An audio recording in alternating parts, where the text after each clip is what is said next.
name is Rachel. If we haven't met, Pastor Todd is having a few days with his family. So you get me. Surprising. Surprising. We'll talk about that in a minute. If you were here in April, I shared a story from a camp experience I've had a couple of years ago where I saw somebody hurting, and I moved toward them, and I said, hey, I can listen. I can't fix it, but I can listen. And she's like, thanks. I'm going to talk to my friend over here. That's cool. Cool. All right. Stings a little bit. It's okay. So, I said, hey, God, why doesn't she trust me? Because that could have been a moment that we built on. Trust is built slowly. And so I thought we could start there. And he didn't answer the question, of course. But he asked a question instead. First he said, but I trust you, implying that is that enough for me? Is it enough for me for God to tell me that he trusts me? So until a couple of months ago, my spiritual season was pretty high functioning, exhilarating. I was experiencing God on deeper levels than I had been. I was starting to open to new experiences with him in the Spirit, and feeling like he really met me in those spots. And I was seeing prayers answered, and I felt super close to him and really desperate for him to show up in my family and my church and in my work. And he did. I could see him working. And then a couple of months ago, my season went squash. Great. Okay. Can we go back to that? So I find myself exhausted and depressed and doubting in ways that I haven't for a long time, sad, disoriented, dark. I have some darkness in here that I don't like and I didn't want. And yet the quiet presence of the Lord is still very much with me. I can see more clearly the places that are unhealed in me, and it is sad and scary. So imagine my surprise when Pastor Todd messages me, and he's like, hey, you want to talk? I'm like, I'll pray about it. Because, when your pastor asks you to pray, you pray, right? You pray. But you're hoping for a no. You're like, Lord, please no. I could just tell him no. But the Lord's like, I still trust you. Even though I don't trust myself. I don't trust myself. I'm like, Lord, I don't trust myself. Do you see this darkness? Do you see I'm confused? I'm sad. You want me to be up there in front of all these people? He's like, I still trust you. Shoot. So it was a little bit entrapment to hear that I got to talk about lament and sorrow. I was like, what? The thing that nobody writes about, nobody talks about, nobody wants to listen to, that thing. Great. He's like, Todd's like, you're my first choice. What? How can that be? Because when we get a choice, we want the mountaintops. We stay there, right? We stay there as long as we can. We grip onto the mountaintops. Please, let's stay here. I don't want to go to the valley, even though this valley is gorgeous. Thank you, Kiernan. The valley that I'm in right now is not that. It's not, right? And the valley that we experience when we go through the valley of the shadow of death, not gorgeous. I still trust you.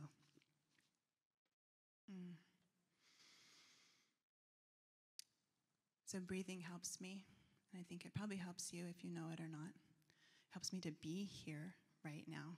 So we're going to create a little bit of space. We're going to breathe together. Welcome Jesus to the center of our focus. Jesus, would you be the center of our focus? Would you give us eyes to see you? Would you give us full lungs, Holy Spirit, of your breath?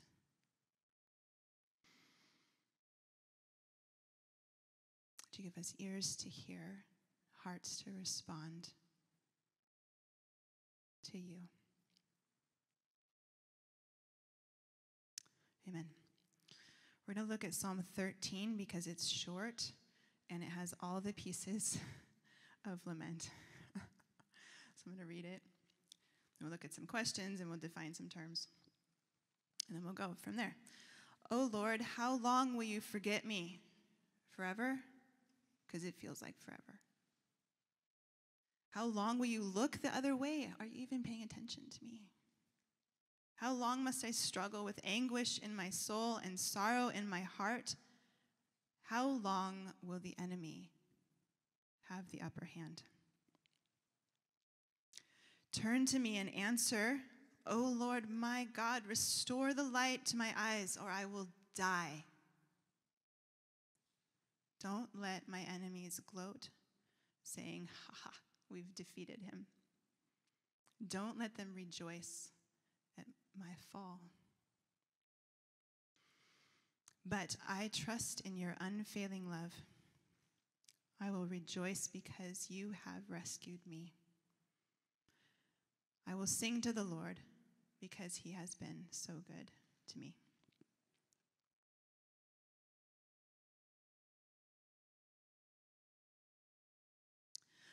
So some questions we'll go through. Is grief the same as lament? These are rhetorical. Why should I engage sorrow instead of shoving it away or stuffing it down or just rolling over, resigning to it? That's just the way it is. What can I do? What do I do with all the emotion that gets stirred up from just life, right? If I enter into sorrow, will it ever end? Or will I just be overwhelmed? Do I have the kind of relationship with God that brings the fight to him, that drags my complaints and my confusion to him, challenges him to continue to breathe into his creation and recreate his promises, bring them to being, and help me to see when everything else looks lost? So defining terms. Lament, to express grief and sorrow, lament, wail, grieve out loud. It's something that comes out of us. Sometimes we don't even intend to. It just escapes, right? It hurts so much that it just comes out. Grief and sorrow, deep mental anguish comes out. And trust, we're gonna define it as active patience today. I lifted that from Mark Vrogrop, Dark Clouds, Deep Mercy, one of the best books on lament. Easy to understand, easy to read, and really practical. So the Gospel Coalition sketches out 4 parts to lament. Directing the complaint to God, you turn to God. 2, you complain. You specifically go into all the gory details. Don't we do this with our friends? We get a coffee, we go for a walk, and we say, you won't believe what happened. This, and then this, and then this. You know, God delights in hearing all of those details too. He wants to be that friend for you. So here's the turning point. What distinguishes grief from lament? Grief is a human experience. Everyone has it, whether they believe in Jesus or not. But lament is a practice that you engage in. And so steps 3 and 4 continue toward lament. Ask boldly. You depend and you press into God. You give him space to answer, and you ask him persistently and boldly, what will you do about this over here? This happened to me. God, help. In step 4, we trust. We have that active patience. We dwell on his faithfulness and his good character. Some people call it the but God moment. This happened, but God. Then he showed up and I saw him. So we go through the psalm again, a little slower, and look at the 3 pieces, 4 steps. Oh Lord, how long will you forget me? How long will you look the other way? How long must I struggle with anguish in my deepest parts, with sorrow in my heart? How long will the enemy have the upper hand? When was the last time you cried this out to God, right?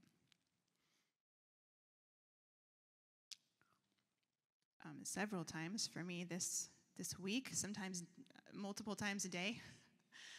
When you get asked, I don't know if you've had this experience, if you get asked to teach on something, God gives you ample material to wade through and say, ample. Because part of the new season that I'm still in, still wrestling through,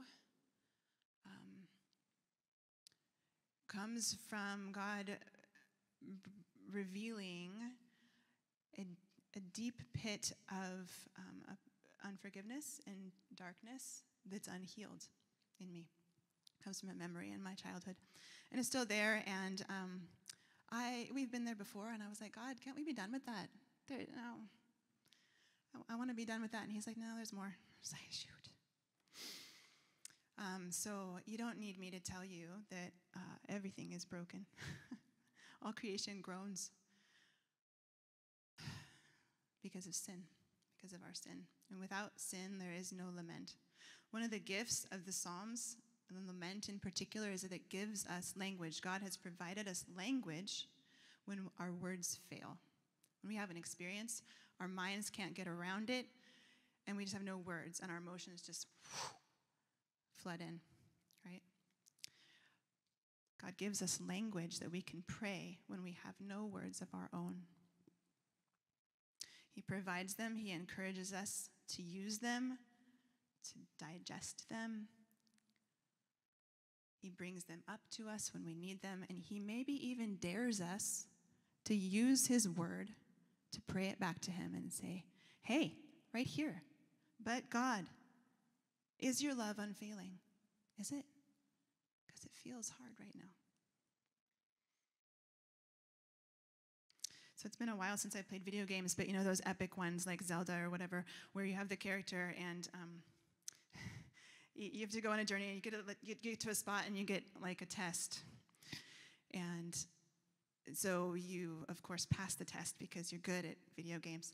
And so you grab the tool, right? Whatever you get, the reward, the tool.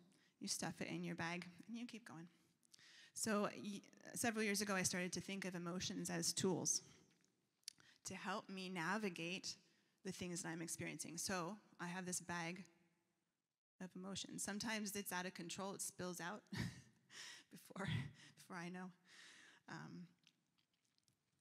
But anyway, I use my emotions to help me figure out what is going on, not only outside of me, but inside of me, and how I can respond to it, using them as a way to understand, I guess. Working with the waves of emotion, blending them into my viewpoint to see a little better about what's going on and maybe where to go next. So verse 3 and 4. Turn and answer me, O Lord my God. Restore the light to my eyes, or I will die. Don't let my enemies gloat, saying, we've defeated her. Don't let them rejoice when I fall. So the question is, what do I do with all this emotion? And step 3 of our lament says we ask boldly. And David models that for us here. He boldly asks for God's deliverance. He shares his pain and all the raw material that comes with it. He just barfs on God. Can you say that in church? I've been in church all my life. I think I can say it. He says, God, do you see me? This sucks.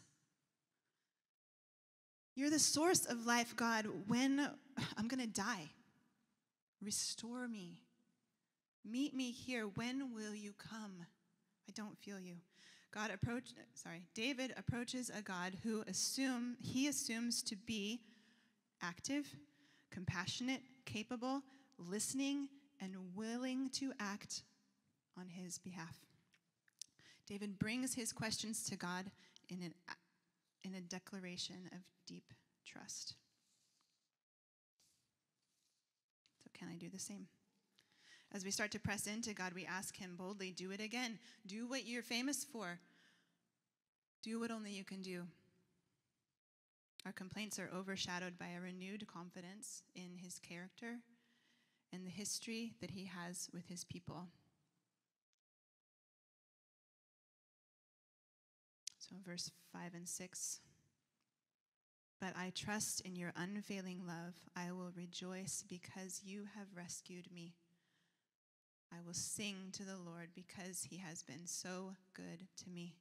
The question, why engage suffering instead of shoving it away or stuffing it or withdrawing? The simple answer is, but God. When we dull one side of our emotions, we say, we don't want any of those negative ones. I'm only going to turn this way and have the joy and peace and love and happiness. We limit how much we feel on both sides. We say, no, I'm going to hem it in. I'm going to control what I'm going to feel, what I'm going to allow to come in. And when I don't feel my need, and I never step out, if I don't feel my need for a rescue, then I am never stretched beyond my capacity or my strength. If I never step out of those things, there's no space for God to step in.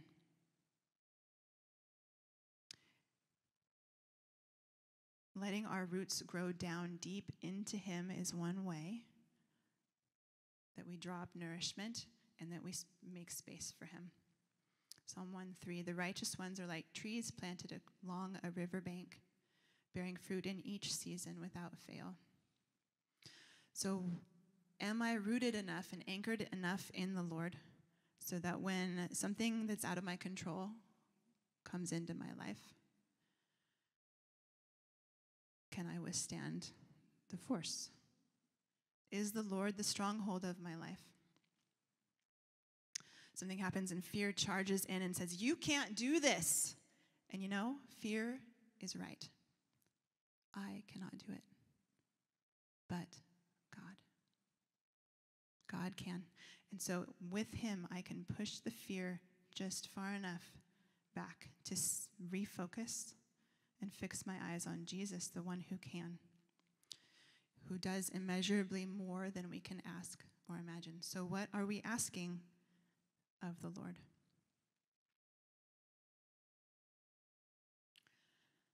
Lament is a form of prayer, and so it takes faith to lament.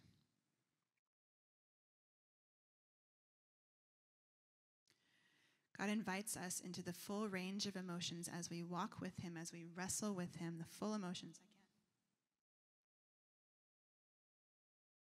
He invites us in because he can be found in the whole range. Is he that big to us? Will we work with the waves of emotion that go like this, back and forth, back and forth? Will I let it test my relationship with him? Will I allow him to use those to deepen my connection with myself and with him and with others into shalom, abundant and flourishing life? Lament helps us practice active patience. And it is how we endure. We keep trusting God by engaging in lament.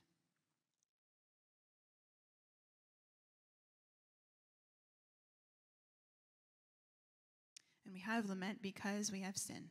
The story is not as we would write it. We like easy, smooth, happily ever after bookends. Not too much happens, not too much trouble, just a little bit. But we don't get to author the story. However, God does gift us freedom to choose. For love to abound, freedom must exist. What a pickle. But the price of love is grief. In his book, A Glorious Dark, A.J. Swoboda It says the price of love is grief with humans and with God. Wow, this is a hard thing. God, it's hard. I'm asking us to do hard things. In order to be more fully open to love, we must also be more fully open and vulnerable to grief and sorrow. The price of love is grief. If you love a person or if you love God, if you love both, there will be disappointment. Wow, Rachel, thanks so much for sharing. I love this message. I'm going to go back and listen to it again. Don't blame me. So I said, God, where's the good news in this? Because it's kind of heavy. What's good news to me is that God was first willing to open himself up to grief because he loved me. Not just this one with cute shoes, my hair's all fixed, but the messy and the controlling and the frustrated and the, where's my list? Door slamming, running away, complaining. That one too. He loves that one too. I don't know why. I don't love that one. I hate that one. But he loves all of me. That part doesn't bother him. He loves that part of you too. I don't know if you door slam, but God is willing to trust that his love is strong enough to bring me back to himself. God is crazy about me, and he's crazy about every one of you, and he's crazy about all of the people outside this building. All the people. I don't understand, and I don't need to. But I desperately need to see myself through God's eyes and his wider perspective. So I'll tell you another story. God often speaks pretty clearly through creation to me. And so recently I was in Denver on a solo retreat. Woo! First time ever, I think. The weather outside was really good. Sunny. There were festivals. I didn't really go because I'm an introvert. But I kind of poked around the edges to look. But the weather inside was stormy. I think it was 5 days in, and I was starting to get lonely, and I wanted to go home, and I didn't want to go home. Anybody? You kind of want to be there, and you kind of don't. So I rode around looking for a bookstore because I'd read my book, and I needed another one, and I got lost. I found a park instead, so that's almost as good, maybe better. And so I was looking for a spot to sit, and around the horseshoe pits, they had put a 3-foot fence. And when I looked over behind the tree, there was a large brown and white hawk sitting on the 3-foot fence. This is not my picture. I was not that close, nor did I have that kind of camera, but it's gorgeous, isn't it, right? The simplicity, the majesty, the piercing eye, it's amazing. And I was captivated. He swiveled his head around to make sure, we were cool. He's like, hey, are you okay? And I'm like, I'm okay. And we stood together for minutes, lots of minutes, and I was the one to leave. He did not leave, which is also a gift. So I moved from surprise to curiosity to communion. In the presence of a simple, majestic creature, I was invited again to be in that moment, to focus on that quiet gift, to breathe and to release my turbulent emotions into the larger perspective of God. God said, I still see you here, and I want to be with you. So integrated design. God created ecosystems. It's a really large perspective from God. Each piece and participant is interdependent, and when one fails, the whole system starts to suffer. We see this with extinction, endangered species, monoculture, cropping. Biodiversity is as important as ever, if not more, and we still don't know enough. Likewise, the human body is made up of interdependent systems, each one designed to work in tandem with the overall health. for the overall health of the whole body. I grew up in church, so I think I can probably say this. The Western church is a little bit too much in our heads. It's not bad to know things. I love to learn. Look at my stack of books. This is really small, by the way. What I read was probably like this. Sorry, I'm not bragging. Don't hear me. The mind is crucial. However, when we are buffeted by suffering and emotions start to flow, the mind jumps to explain and control and understand all the why questions, and we get stuck there. It circumvents the opportunity that lament offers, which is permission to wrestle with the sorrow and the emotions. The mind is pretty unhelpful during times of emotional suffering. Empathy is birthed by personal experience, and it is the deepest way that humans relate to and identify with other humans. Empathy sets humanity apart because empathy is a characteristic of our Creator God. In his work, Dr. Dan Allender, all of his work, reminds us that our bodies are how we engage with God's good world. I'm walking on the stage with my body. I'm talking to you. I'm using my mind. The words are in my mind. They come out of my voice. They engage with you. You hear them. You take them into your mind. Anyway, what we do with our bodies affects how we engage with the world.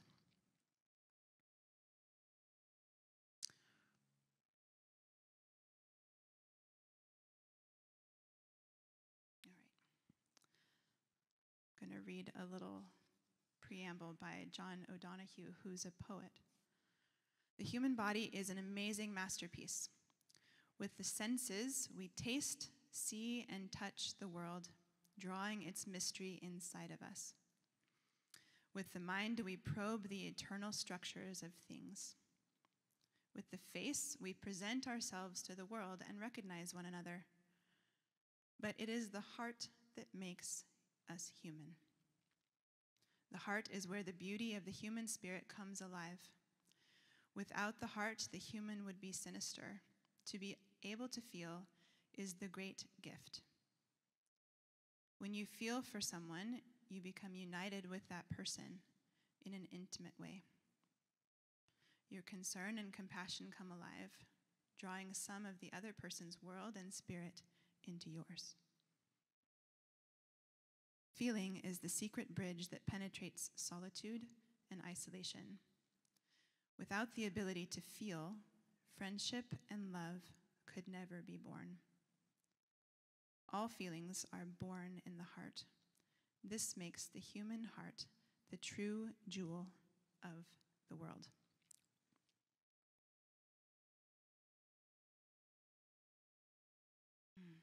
If I enter into sorrow, will it ever end?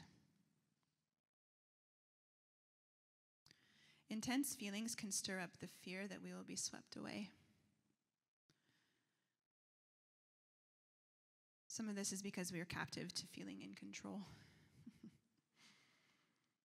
But continuing to grip onto those feelings maintains their control over us. And so when I enter into the idea of releasing them to God, letting them flow towards Him, it also releases the control, shifts my perspective to God instead of the emotions, uses them to move me toward Him. Jesus dignified the human body by incarnating one. He engaged in the full experience and expression of being human with the exception of committing a sin, which is what breaks the connection with the Father. Jesus got hungry, he wept, he got angry, he felt fear and love and betrayal and isolation and the beauty of friendship, all the things. He felt all the things. The Apostle Paul reminds us that our bodies are important to God. He gave them to us on purpose. Our emotions are part of our bodies, just like our minds and our arms and our toes and our nose and our ears and our intestines and our hearts and our knees.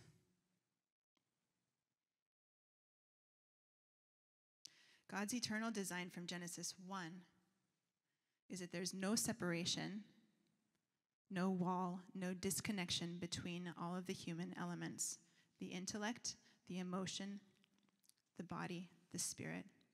We were designed to use all of our parts as an integrated whole. God wants your whole being. So I have a few deepening practices for us. The first three are from a prayer book written by Tyler Staton, a pastor in Portland. That's a lot of P's. From Persistent Prayer. Say it like you mean it. Name your pain and your disappointment. Turn and complain, specifically. And then, 2, listen for the question. Invite God to show you the question underneath your disappointment. Why are you disappointed? Beneath the circumstances that brought your disappointment, there is a question about the character of God. Is he still good? Even if this happened, is God still good? Can I be angry with God? Is that okay? What about sad? What about, I don't want to talk to you, God? Will he stay?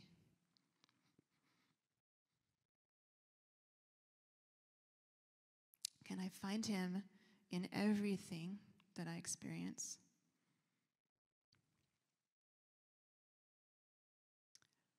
The third thing, ask God to meet you in that question. God heals through this process of pointed questions, honest questions. So the question you've discovered holds within it the power of healing. Invite him and keep inviting him into the question with you. I would add worship and singing to the Lord because this is really big. It's been a big part of my life the whole way through, but in hard seasons, when there are lyrics, either from songs that we sing here, songs you hear on the radio, worship lyrics that point you to God, grabbing hold of them, claiming them as if they were mine. Songs like Help Is on the Way, Raise a Hallelujah, Do It Again, Defender, Oceans, Something Better, The Goodness of God. There are thousands of songs to sing, and they're tools. Stick in your belt. When your heart is heavy, sing. And as we're continuing through the summer, continue to read through the Psalms. Because they're tools, they're gifts from the Lord. He will bring them to you when you need them. You can go when you have no words. So let's bring our whole self to meet with God. He's not mad or scary or distant, because Romans 8 reminds us that no thing or emotion or circumstance can separate us from the love of God. So I'm going to close, and we're going to move toward communion. We don't have servers today. We practice open tables, so if you know Jesus, you're welcome. We're going to remember Jesus as our Savior, Sanctifier, Healer, and coming King.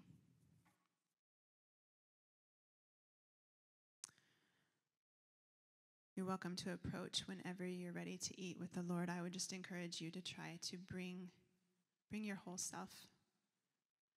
If that looks like just dragging yourself there today, maybe that's okay. I mean, it is okay.